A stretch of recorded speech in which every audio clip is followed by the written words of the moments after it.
Katika moja ya mashambulizi mabaya zaidi tangu kuanza kwa vita vya Israel na Hamas mnamo Oktoba mwaka 2023, jeshi la Israel limefanya mashambulizi makubwa ya anga katika ukanda wa Gaza na kusababisha vifo vya zaidi ya watu 330 huku mamia wengine wakijeruhiwa. Mashambulizi haya yanavunja usitishaji wa mapigano uliodumu tangu Januari mwaka 2025 na yanaibua hofu ya kurejea kwa mapigano makali katika eneo hilo. Mashambulizi haya yalianza ghafla wakati ndege za kivita za Israel zilipoanza kushambulia maeneo mbalimbali ya Gaza, yakiwalenga wapiganaji wa Hamas pamoja na miundombinu yao. Hata hivyo, mashambulizi hayo yamesababisha vifo vya raia wengi wakiwemo wanawake na watoto. Wizara ya Afya ya Palestina imesema kuwa idadi ya vifo inaweza kuongezeka kwani hospitali nyingi zimefurika na wahudumu wa afya wanakosa vifaa vya kutosha. Hili ni janga kubwa. Tunakubaliana na wimbi la majeruhi na hatuna rasilimali za kutosha kuwahudumia, alisema msemaji wa Wizara ya Afya Gaza. Kwa upande wake, jeshi la Israel IDF limedhibitisha mashambulizi hayo likisema kuwa linalenga maficho ya silaha, vituo vya uongozi na mahandaki ya Hamas. Hata hivyo, picha na video kutoka kwa mashirika ya habari zinaonyesha majengo ya makazi yakiteketea huku familia nyingi zikiwa katika maombolezi mazito. Mashambulizi haya yamekuja baada ya ripoti za kurushwa kwa roketi kutoka Gaza kuelekea Israel, hali ambayo serikali ya Israel ilisema ni kitendo cha uchokozi kisichokubalika. Serikali ya Israel imesema kuwa operesheni hii ni sehemu ya mkakati wake wa kuhakikisha usalama wa raia wake na kupunguza vitisho vya Hamas.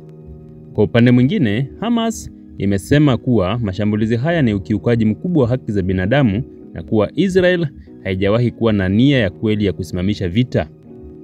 Mashambulizi haya yameongeza mateso kwa wakazi wa Gaza ambao tayari wanakabiliwa na hali mbaya ya kibinadamu. Zaidi ya watu 330 wamefariki huku mamia wengine wakijeruhiwa vibaya. Idadi hii inatarajiwa kuongezeka zaidi kadri juhudi za uokoaji zinavyoendelea. Mashambulizi yameharibu majengo ya makazi, hospitali, shule na barabara kuu, huku huduma za umeme na maji zikikatika katika maeneo mengi.